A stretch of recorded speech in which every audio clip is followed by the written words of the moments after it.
The looming threat. The vast expanse of space had long been a source of wonder and speculation for humanity. For centuries, we gazed at the stars, dreaming of what might lie beyond our reach. Little did we know that our first encounter with extraterrestrial life would shatter those dreams and thrust us into a fight for survival that would reshape the galaxy. In the year 2157, the United Earth government received a transmission from the Galactic Council, a loose federation of spacefaring species. The message was clear: prepare for integration or face isolation. Earth's leaders were skeptical but intrigued. Dr. Elena Rodriguez, Earth's foremost xenolinguist, worked tirelessly to decipher the nuances of the alien communication. "There's something off about this message," Elena reported to the UEG Security Council. "The language is diplomatic, but there's an undercurrent of threat." General Marcus Chen, head of Earth's unified military forces, leaned forward. "What kind of threat are we talking about, Doctor?" Elena's holographic projection flickered as she pulled up data charts. "It's subtle, but there are linguistic markers consistent with coercion. I believe this Galactic Council isn't as benevolent as they're presenting themselves." The council chamber erupted into murmurs of concern. President Amara Okafor raised a hand, silencing the room. "If what Dr. Rodriguez says is true, we need to prepare for all possibilities. General Chen, what's the status of Project Prometheus?" Chen's face remained impassive, but a glimmer of pride shone in his eyes. "Ahead of schedule, Madam President. The fusion-powered ships are nearly complete, and our quantum communication network is operational. We can have a fleet ready in 18 months. "Make it 12, Okafor ordered. "I have a feeling we're going to need every second." As Earth scrambled to build its defenses, the true nature of the Galactic Council became apparent. Reports from deep space probes revealed a disturbing pattern. Worlds that refused integration disappeared from all communication channels. Those that accepted found themselves stripped of resources and autonomy. The Council was no federation. It was an empire, ruled by the Zacrians, a species of cold, calculating conquerors who saw the galaxy as their birthright. Their technology was centuries ahead of Earth's, their armies numbered in the billions, and their hunger for new worlds was insatiable. Earth's first direct contact with the Zacrians came not through diplomacy, but through a chance encounter in the Kuiper Belt. The UES Horizon, a research vessel mapping the outer solar system, detected an anomaly at the edge of Pluto's orbit. As they approached to investigate, a massive ship decloaked before them. Captain Yuki Tanaka's voice crackled over the quantum comm. "UAG Command, this is the Horizon. We have visual contact with an unknown vessel. It's like nothing we've ever seen." The feed cut out abruptly. For 3 agonizing hours, Earth waited. When communication was reestablished, the Horizon was in ruins, barely limping back to Neptune's orbit. Half the crew was dead, the survivors shell-shocked. "They didn't even hail us," Tanaka reported, her voice hollow. "Just opened fire. If we hadn't managed to overload our drive core to blind their sensors, none of us would have made it." The attack on the Horizon was the wake-up call Earth needed. The pretense of peaceful integration was dropped, and the planet mobilized for war. Underground cities were constructed, orbital defense platforms were deployed, and the Prometheus fleet took shape in hidden shipyards across the solar system. Dr. Rodriguez worked with a team of engineers to develop translation matrices and decryption algorithms, hoping to give Earth an edge in understanding Zacrian tactics and technology. General Chen oversaw the training of a new generation of soldiers and pilots, preparing them for combat in the unforgiving vacuum of space. As Earth fortified its defenses, the Zacrians made their intentions clear. A message was broadcast across all frequencies, translated in real time by Elena's team. "People of Earth, your pitiful attempts at resistance have been noted. You will surrender your world and submit to Zacrian rule, or you will be eradicated. You have 1 solar cycle to comply." President Okafor's response was broadcast not just to Earth, but to every corner of the galaxy where humans had placed beacons and probes. We will not surrender. We will not submit. Humanity has faced extinction before, and we have always emerged stronger. To the Jocrians, and any who would threaten our home, know this: Earth is not your prize to be taken. It is our fortress, and we will defend it to our last breath. As Okefer's words echoed across the stars, Earth braced for impact. The Jocrian armada was detected entering the solar system, a swarm of ships so vast it dimmed the light of distant stars. Humanity's greatest test was about to begin, and the fate of not just Earth, but countless subjugated worlds hung in the balance. In orbit around Mars, the Prometheus fleet awaited its orders. Captain Zaranwosu stood on the bridge of the flagship, the UES Defiant, watching as her crew made final preparations. She thought of her family back on Earth, of the billions of lives depending on them. "All hands," she called out, her voice steady despite the weight on her shoulders. "This is the moment we've trained for. Whatever comes next, remember, we're not just fighting for Earth. We're fighting for every species that's been crushed under the Jocrian boot. We're fighting for the right of all sentient beings to live free. Steel yourselves. History begins now." As the first wave of Jocrian ships entered Mars orbit, humanity held its breath. The opening volley of the greatest war the galaxy had ever seen was about to be fired, and Earth's future hung by a thread. The invasion begins. The void between Mars and Earth erupted in a dazzling display of destruction as the Prometheus fleet engaged the Jocrian armada. Captain Zaranwosu's voice rang out over the quantum comm network. "All ships, execute maneuver Theta. Don't let them get a lock on you." The UES Defiant led the charge, its experimental phase shift drive allowing it to blink in and out of normal space, confounding Jocrian targeting systems. Earth ships darted between the lumbering alien dreadnoughts, their smaller size and superior maneuverability turning the battle into a deadly dance.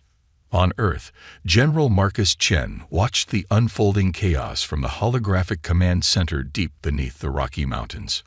"Status report," he barked. A young lieutenant's fingers flew across her console. "Sir, we're holding our own in orbit, but the Jocrians are pushing through. Estimate planetfall in 30 minutes.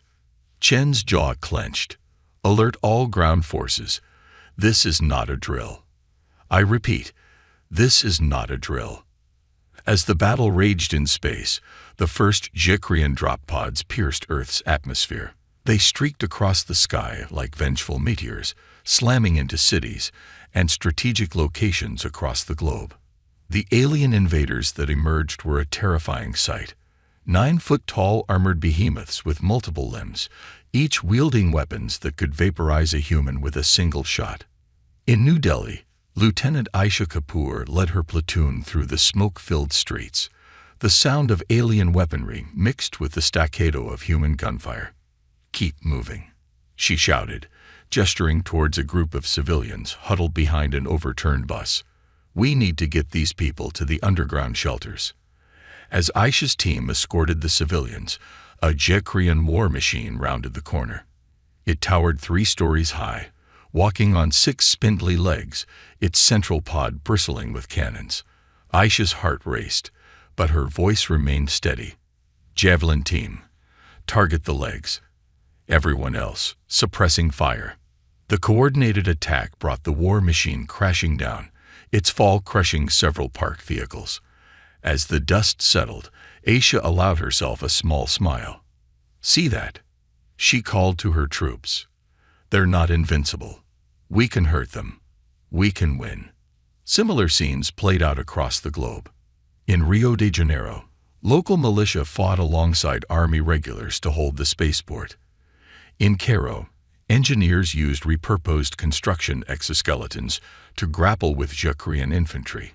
And in the skies over Tokyo, Wing Commander Hiroshi Tanaka led a squadron of next-generation fighters against alien dropships. "Fox 3. Hiroshi called out as he released another salvo of missiles. The Jocrian ship before him erupted in a ball of blue flame. "That's for the horizon," he muttered, thinking of his sister Yuki and her devastated research vessel. Back in orbit, the space battle had reached a fever pitch. Captain Mos's Defiant had taken heavy damage, its hull breached in multiple sections. Reroute power from life support to weapons, she ordered, ignoring the alarms blaring around her. We need to punch a hole in their line. As the Defiant prepared for what might be its final run, a transmission cut through the chaos. It was Dr. Elena Rodriguez, broadcasting from her lab in Geneva. To all Earth forces, we've cracked it. The Jekrian Battle Network, we can see what they see. Elena's team had been working around the clock, analyzing every scrap of data from the battles. They'd discovered a vulnerability in the aliens' quantum entanglement communication system. By piggybacking on their signals, Earth forces could now anticipate Jekrian movements. The effect was immediate and dramatic. On the ground, human defenders began to turn the tide, setting up ambushes and avoiding traps. In space, the Prometheus fleet's coordination became uncanny, as if each captain could read the minds of their alien opponents. President Amara Okafor, who had refused to leave the White House despite the danger, addressed the world. People of Earth, take heart. We are bloodied but unbroken. The enemy thought to find us weak, divided. Instead, they have awakened a fury they could never have imagined. Stand firm. Fight on. For Earth, for humanity. Her words, translated into every language, broadcast on every frequency, ignited a fire in the hearts of defenders worldwide. Civilians joined the fight, using whatever weapons they could find. In the farms of Kenya, machetes and hunting rifles held the line against alien patrols. In the suburbs of Melbourne, impromptu Molotov cocktails rained down on Jekrian walkers. The Jekrians, for the first time in their long history of conquest, found themselves facing an enemy that refused to break. Every mile they advanced was paid for in blood, every victory Pyrrhic. Their commanders, used to swift subjugation, grew frustrated and careless. In low Earth orbit, Captain Mosu saw her opportunity. All ships, form up on the Defiant. We're going to punch straight through their center. The battered Earth fleet coalesced into a spearhead formation. Nwosu's voice was grim but determined as she gave her final orders. Divert all power to forward shields and engines. We're ramming the command ship. The Defiant accelerated to relativistic speeds, its hull glowing white-hot from the stress. Behind it, the remaining Earth ships fired every weapon they had, creating a corridor of chaos through which the Defiant streaked. On the bridge of the Jekrian flagship, Supreme Commander Zexkara watched in disbelief as the human vessel grew larger in the view screen. Impossible, he muttered. They wouldn't dare. The impact was catastrophic. The Defiant's experimental drive core detonated on contact, creating a blast that rippled through space-time itself. When the light faded, a significant portion of the Jekrian fleet had been reduced to scattered atoms. On Earth, cheers erupted as news of the space victory spread. But the fight was far from over. Jekrian ground forces, cut off from their command and supply lines, fought with increased desperation. In the ruins of what was once downtown Los Angeles, General Chen coordinated the final pushes to drive the aliens from North America. They're on the ropes, he told his gathered officers.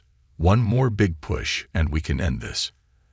As the sun set on the first day of the invasion, Earth stood bloody but unbowed. The Jekrians had expected an easy conquest. Instead, they found themselves trapped on a world that seemed to have transformed into one massive fortress, facing a species that refused to go quietly into the night. In hidden bunkers and makeshift command centers, Earth's leaders and brightest minds worked feverishly. They knew that this was just the beginning. The Jekrians would return. And when they did, humanity needed to be ready. Dr. Rodriguez, her eyes red from lack of sleep, but burning with determination, addressed her team. We've bloodied their nose, but now the real work begins. We need to understand their technology, reverse engineer it, improve upon it. The next time they come, we'll be waiting, not just to defend, but to take the fight to them. As the battles raged on, as heroes emerged from the most unlikely places, One thing became clear. Earth was no longer just a blue marble spinning in the void. It had become the front line in a war for the future of the galaxy. And humanity, against all odds, was rising to the challenge. Turning the tide. The weeks following the initial Zhikrian assault were a blur of constant combat, desperate innovation, and unlikely alliances. Humanity, pushed to the brink, began to reveal the true depths of its resilience and ingenuity. In the scorched ruins of Arnon, Dr. Elena Rodriguez worked tirelessly alongside a team of international scientists. They had made a breakthrough in understanding Zhikrian technology, particularly their faster-than-light dry systems. It's not just about speed, Elena explained to a holographic gathering of world leaders. Their drives manipulate space-time itself, but there's a flaw, a quantum instability we can exploit. President Amara Okafor leaned forward, her hologram flickering slightly. How soon can we weaponize this knowledge, Doctor? Elena's eyes gleamed with a mix of excitement and trepidation. We already have.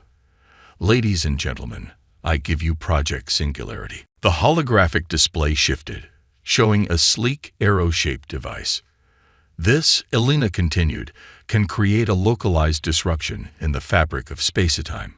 Deployed correctly, it can trap Zhikrian ships in a pocket universe, effectively removing them from our reality. A murmur of amazement rippled through the gathering.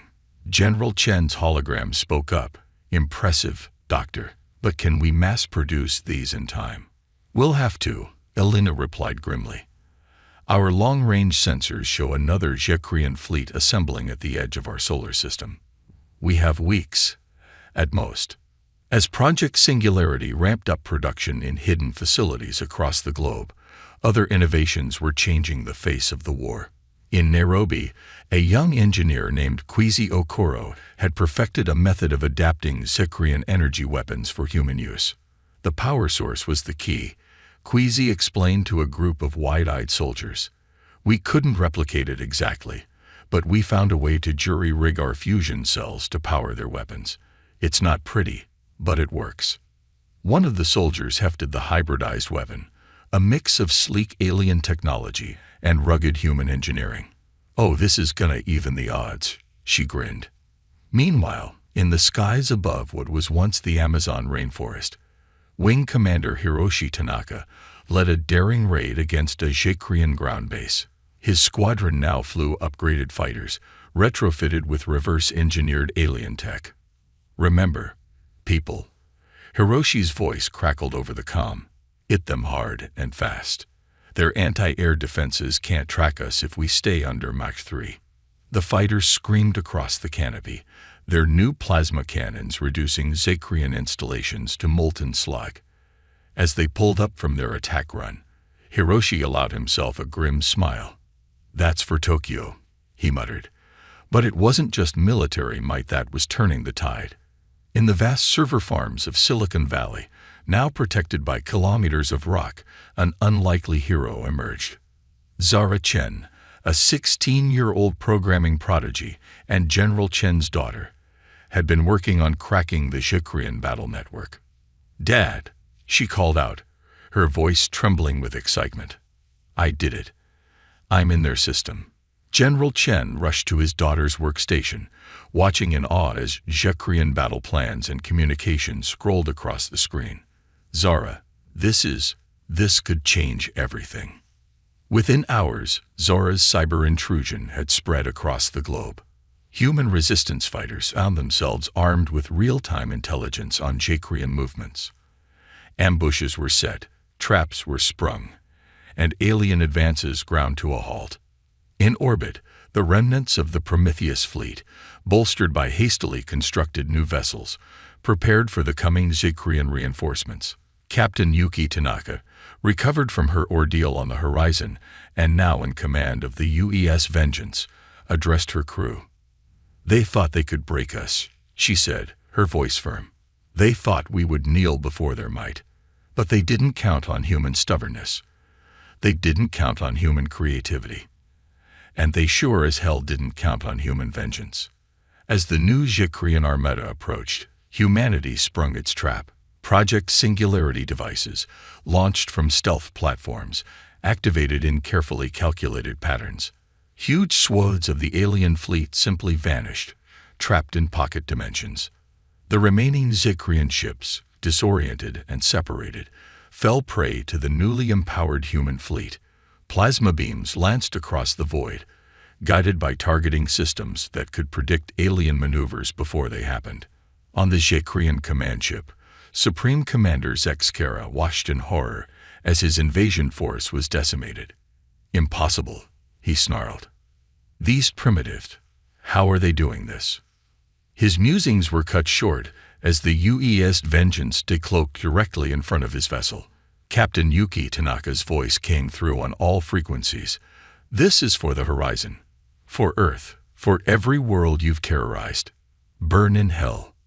The Vengeance unleashed its full arsenal, its weapons guided by Zora's hacked intel and powered by Queasy's hybrid technology. The Zikrian command ship erupted in a spectacular explosion, visible even from Earth's surface. As news of the space victory spread, resistance cells worldwide launched coordinated attacks on Zikrian ground forces. In Paris, the alien garrison found itself under assault from both the French Foreign Legion and an army of combat drones controlled by civilian hackers.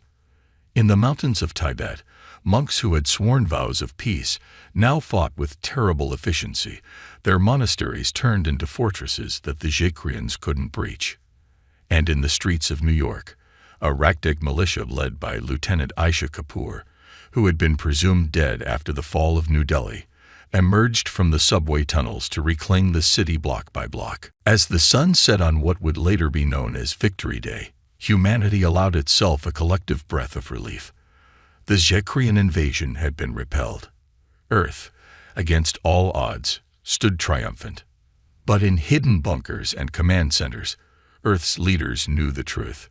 This was not the end, but merely the end of the beginning. The Zikrians would return, and next time, humanity wouldn't be fighting for survival. They would be fighting for retribution. President Okafor addressed a battered but unbroken world. "Today, we have shown the galaxy that humanity will not go quietly into the night. We have proven that our spirit cannot be crushed, our will cannot be broken. But our work is not done. The stars themselves have become our new frontier, and we will meet whatever challenges they hold head-on. Today, we defended Earth. Tomorrow, we take the fight to them." As cheers erupted worldwide, as families reunited and the work of rebuilding began, a new sense of purpose filled the air. Humanity had faced extinction and emerged stronger. The Zikrians had sought to conquer a planet of primitives, but instead they had awakened a sleeping giant. And that giant was now looking to the stars, ready to carve out its place in a hostile universe. The counterattack. The year was 2160, 3 years since the Zikrian invasion of Earth. The scars of battle still mirrored the planet's surface, but humanity's gaze was no longer earthbound. Massive shipyards orbited the moon, churning out vessels that melded human innovation with reverse-engineered alien technology. The time had come for humanity to take the fight to the stars. Operation Nemesis, as it was called, was the most ambitious military campaign in human history. Its goal: to liberate the world subjugated by the Zikrian Empire and dismantle their tyrannical regime. Aboard the UES Prometheus, the flagship of Earth's new fleet, Admiral Yuki Tanaka stood before a holographic map of the galaxy. Around her, the command crew worked with quiet efficiency, a mix of seasoned veterans and bright-eyed cadets. "Status report," Yuki ordered, her voice calm but tinged with anticipation. Lieutenant Commander Queasy Okoro, now head of the ship's engineering division, spoke up. "All systems nominal. Admiral, the Singularity drive is stable and ready for our first jump." Dr. Elena Rodriguez, who had insisted on joining the mission, added, "The galactic translator is online. We should be able to communicate with any species we encounter." Yuki nodded, then turned to face the view screen. Earth hung in the distance, a blue marble that now seemed so small against the vastness of space. "Send the signal." It's time. Across the solar system, humanity's armada sprang to life. Hundreds of ships, from nimble fighters to massive dreadnoughts, engaged their singularity drives. In a dazzling display of light, they vanished, leaving behind a solar system that suddenly felt empty. Light years away, in a star system the Jacreans had designated as Agricultural World 2274, alarms blared in the orbital command station. The overseer, a hulking Zicrean male, bellowed at his subordinates. "What's happening?" Before anyone could answer, space itself seemed to tear open. The human fleet emerged, weapons already charging. Admiral Tanaka's voice boomed across all frequencies, translated into the local dialect. "Attention, people of this world. We are the United Earth Fleet. We come to liberate you from Jacrean oppression." To the Jacrean forces, "Surrender now, or face annihilation." The battle was swift and decisive. The Jacreans, caught completely off guard, could barely mount a defense before their command station was reduced to drifting debris. On the planet's surface, the subjugated alien race, a species of six-limbed beings with iridescent skin, watched in awe as their oppressors' ships fell from the sky. As the dust settled, Dr. Rodriguez led the first contact team to the planet's surface. The locals, initially fearful, soon realized these new arrivals were different from the Jacreans. Belina's translator worked overtime as she explained Earth's history with the Jacreans and their mission of liberation. The leader of the local resistance, a being named Axorlath, stepped forward. "For generations, we have suffered under Jacrean rule. We had lost hope that anyone in the galaxy could stand against them. You have given us back that hope." Similar scenes played out across dozens of star systems. The human fleet, moving with a speed and coordination that the Jacreans couldn't match, liberated world after world. With each victory, they gained new allies, new technologies, and new insights into the structure of the Jacrean Empire. But it wasn't all smooth sailing. In the Sigma Draconis system, the fleet encountered fierce resistance. A Jacrean battle group, led by Fleet Lord Kexvor, a decorated veteran, had dug in around a strategically vital planet. Admiral Tanaka's voice was grim as she addressed the fleet. "This is it, people. The enemy knows we're coming now. They'll throw everything they have at us. But remember, we're not just fighting for Earth anymore. We're fighting for every species that suffered under Jacrean rule. Failure is not an option." The battle that ensued was the stuff of legend. Human ships danced between plasma bolts, their singularity drives allowing them to pop in and out of normal space. Jacrean dreadnoughts exploded like miniature suns as Earth's advanced weapons found their marks. In the thick of the fighting, Wing Commander Hiroshi Tanaka led his squadron on a daring attack run against the Jacrean flagship. Just like the trench run in that old movie, he quipped over the comm, "Red 5, standing by." His fighters weaved through a maelstrom of anti-aircraft fire, launching their payloads with pinpoint accuracy. The Jacrean flagship's shields flickered and died, leaving it vulnerable to the Prometheus's main gun. As the flagship erupted in a spectacular explosion, a cheer went up across the human fleet. Fleet Lord Kexvor, in his final moments, could only watch in disbelief as his supposedly invincible armada was reduced to scattered debris. But the victory came at a cost. Several human ships had been destroyed, their crews making the ultimate sacrifice. Among the fallen was Hiroshi Tanaka, who had stayed behind to ensure his squadron escaped the flagship's explosion. In the aftermath of the battle, as medics tended to the wounded and engineers rushed to repair damaged systems, Admiral Yuki Tanaka stood alone in her quarters. She held a hologram of her brother Hiroshi, tears streaming down her face. "We did it, little brother," she whispered. "We made them pay." Back on Earth, in the underground command center beneath the Rocky Mountains, General Marcus Chen received the after-action reports. His weathered face broke into a rare smile as he read of the fleet's victories. But his joy was tempered by the list of casualties, each name a reminder of the cost of war. Beside him, His daughter Zura worked furiously at her console. "Dad," she called out, excitement in her voice. "I found something. A weakness in the Jacrean central network. If we can exploit this, we might be able to bring down their entire command structure." Chen's eyes widened as he looked at Zora's findings. "Get me a secure line to Admiral Tanaka," he ordered. "This could be the key to ending the war." As the human fleet regrouped and repaired, as newly liberated worlds joined the alliance against Jacrean tyranny, a sense of cautious optimism spread. The galaxy was changing, the balance of power shifting. Humanity, once dismissed as primitive by the Jacreans, had become the spark that ignited a galactic revolution. But in the depths of space, on a hidden world that didn't appear on any star chart, the Jacrean High Command was gathering.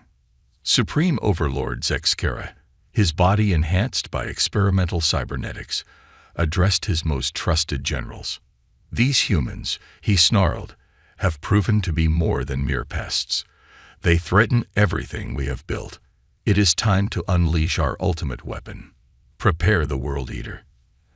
As Zexkera's words echoed through the chamber, a massive shape stirred in the orbit of the hidden world, a construct the size of a small moon, bristling with weapons that could crack planets. The Jacrean's doomsday device was awakening, and the fate of the galaxy hung in the balance. The stage was set for the final confrontation. Humanity and its allies, armed with courage, innovation, and a burning desire for freedom, against the full might of a tyrannical empire that had terrorized the galaxy for millennia. The next battle would determine not just the outcome of the war, but the future of all sentient life in the cosmos. A new galactic order. The vast expanse of space crackled with tension as two colossal forces prepared for their final confrontation. On one side, the combined fleet of Earth and its alien allies, a testament to cooperation and the universal desire for freedom. On the other, the remaining might of the Jacrean Empire, centered around their terrifying superweapon, the World Eater. Aboard the UES Prometheus, Admiral Yuki Tanaka stood before a holographic display of the battlefield.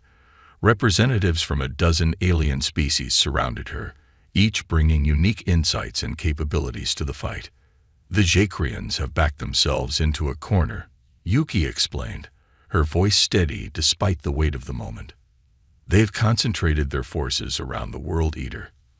Our mission is clear: destroy that monstrosity and cut the head off the Empire." Orlath, the resistance leader from the First World Earth Liberated, spoke up. "Admiral, my people have analyzed the World Eater's energy emissions, its power source. It's unlike anything we've ever seen. I fear even our combined fleet might not be enough to breach its defenses." A grim silence fell over the command center.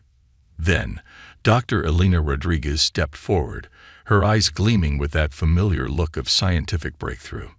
"Maybe we don't need to destroy it," she said. "Zara's hack into their network gave us more than just intelligence. It gave us access. What if we could turn their weapon against them?"